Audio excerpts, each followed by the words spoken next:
Hi y'all, it's Shar. Welcome back to my channel, or welcome if you're new here. It is time for an April reading wrap up.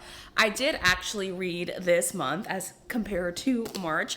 I read 4 books, and so we are going to talk about the books that I read this month and how it went. So at the beginning of April, I set a goal to read 5 books. That was my only goal. I did have a set TBR, and I would say for the most part in April, I was a TBR reader. Now, did I stick to the TBR that I set at the beginning of April? That wasn't the question.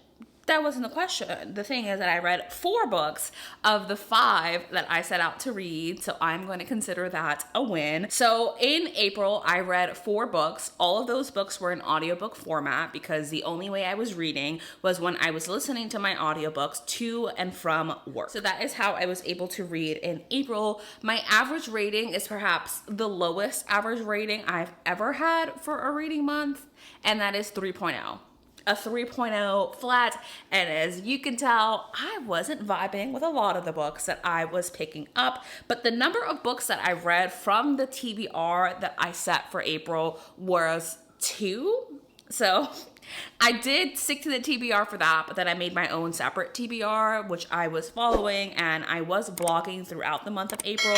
So you will see what the month of April looked like for me. We could talk about the books that I did read this month, do a little bit of a reading wrap up, but I'm going to start with the books that are still in progress for me. So books that I started at the end of April, going into early May that I will be finishing. So I am reading Great Big Beautiful Life by Emily Henry. I am really enjoying it so far. I would say it's the format of 2 people, 2 journalists, do a tell-all interview with a famous celebrity that has like a shady past. That is what we are up to, but I am really enjoying it. Emily Henry does banter like no other. You all know that I have a very mixed relationship with Emily Henry, so I am happy to say that I am enjoying it. And the other book that I have in progress is Can't Get Enough by Kennedy Ryan. I've lived, laughed, loving as always with Miss Kennedy Ryan. I will tell you, within the prologue alone, I was sobbing in the pool, just chilling, absolutely crying my fucking eyes out. But that was just a prologue, and then I found out who the love interest is, and I am so excited to see the relationship unfold between our 2 characters whose names I have already forgotten because that's my MO at this point. Characters' names do not stick in my fucking head. But I am really, really enjoying it, and I'm so happy that I will probably finish this in the next couple of days. My cat is jumping on the toilet. That is fine. Now let's talk about the books that I finished, and we're gonna go in reading order. So the very first book that I read in April was Yin Yang Love Song, which I gave a 3-star. Now the funny story behind this is that I was reading this for my book club. We are real hot girl lit, and I was reading it for that. And it wasn't the right book. The book that we were supposed to read was Red String Theory by the same author, but instead I read Yin Yang Love Story. This is the story of a woman who is a traditional, like a Chinese traditional medicine practitioner, and she is launching like a tea line with her aunts. So she is also working with this guy who is a violinist. He's kind of picture like Bridgerton music, where they're doing classical covers of modern songs, but they do modern rock songs, and you're just kind of following the relationship as they fall in love and fake date. To be so real with you, the premise of why they have to fake date didn't make a lot of sense to me. Their relationship was sweet, and I would say this is for fans of strong character development. This is the book that you would want to read. It has a kind of speculative undertone without spoiling what it is. I enjoyed it, but it was just okay for me. The next book I read was a sweeping disappointment, and I hate saying that because I don't like being a hater, but it's Wild and Wrangled by Lila Sage. As you all know, Lost and Lassoed was my favorite book of last year. She was everything to me. So I was so excited to read Wild and Wrangled, but ultimately I walked away feeling like the flashbacks of the story were meant to establish a stronger relationship between the 2 characters and establish a belief that these 2 are meant to be together. But in reality, it just detracted from the romance as I wanted to see now. I really did not care about their high school romance and did not feel like it added anything to the story. In addition, I felt like Cam really did not treat Dusty all that well. And while I love a down bad obsessed man, I don't like a down bad obsessed man who is taking a lot of shit from the person that he is in love with. And I just did not feel a connection to these characters at all in terms of the development of their relationship. It was supposed to be the second chance romance that we were all rooting for, but by the time it got to their own story, I was no longer rooting for that. Unfortunately, it was 2 stars. I didn't like Cam. I'm so sorry to say it. I did not like Cam. I did vlog that reading experience though, so you got to see my entire thoughts unfolding. And if you aren't already subscribed, you should. If you want to see that vlog, or if you want to know when I post that vlog, then definitely make sure you are subscribed. Then I continued to read and I read Kiss Me Maybe. This is when I completely derailed from my TBR.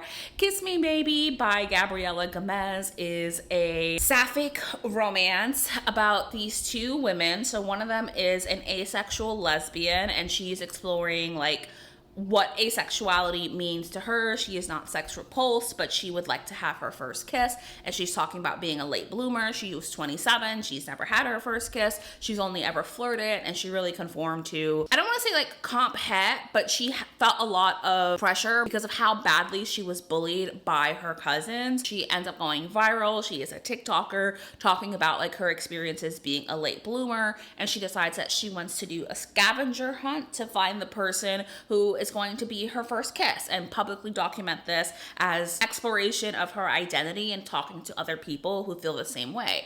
But she also has this massive crush on this bartender that she's been super into for a long time. And the bartender agrees to help her with the scavenger hunt, but of course it is their love story. My thoughts on this is that I did enjoy it. I really love the character development here. I loved the exploration of the character in terms of like her asexual identity and how she was researching that and how she was coming to understand what that meant for her, as well as I thought the spicy scenes were very spicy. However, I did not feel like the idea of a scavenger hunt for a first kiss really made a lot of sense.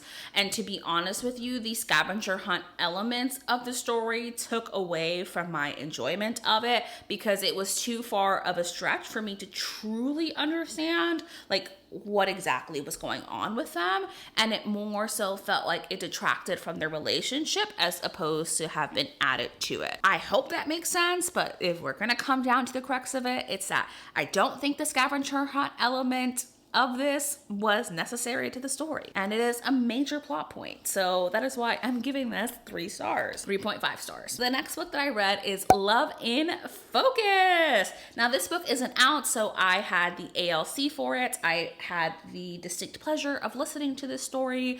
I will tell you that in this story, I'm petting Wednesday, who's decided that she wants to burrow behind me because I'm sitting in her chair. She does not like that. In this story, we are following Celeste and Gemma. Gemma and Celeste had a relationship when they were in college. They were roommates. They ended up falling in love. It was a super intense relationship up until the point where Celeste ghosts Gemma, and I quite literally mean ghosts Gemma. She leaves the country. She goes to South Korea. She's like, peace out, and Gemma has no idea what the fuck happened and like why Celeste left her. But then we are opening the story with Gemma having also just been left by her fiance of 7 years. She is absolutely devastated, but she works at this magazine and she does this advice column, and they're doing a special spread for Valentine's Day. So they're working with the photographer, and of course, you guessed it, the photographer is Celeste, who is back from South Korea and back in San Francisco as part of Gemma's life.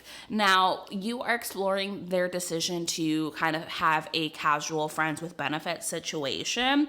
And while they had very like serious conversations about what happened between them in college, I don't think that Celeste took enough responsibility for her role and how that relationship ended. In addition, she says something in here that I personally felt was biphobic. But outside of that, I do think their relationship was really sweet, but the person who stole the show for me is absolutely Gemma. The exploration of Gemma and how she learns self-love and understands why she has never been able to be single and like what that means for her, as well as her decisions to change her life. I really did enjoy this story, but ultimately Gemma's whole situation is that she doesn't do relationships because of what happened between her and Celeste. And because she refused to have ownership and acknowledge that it was her fault that the situation went the way that it did, it made me dislike her as a character. Now, is Celeste still a bad bitch?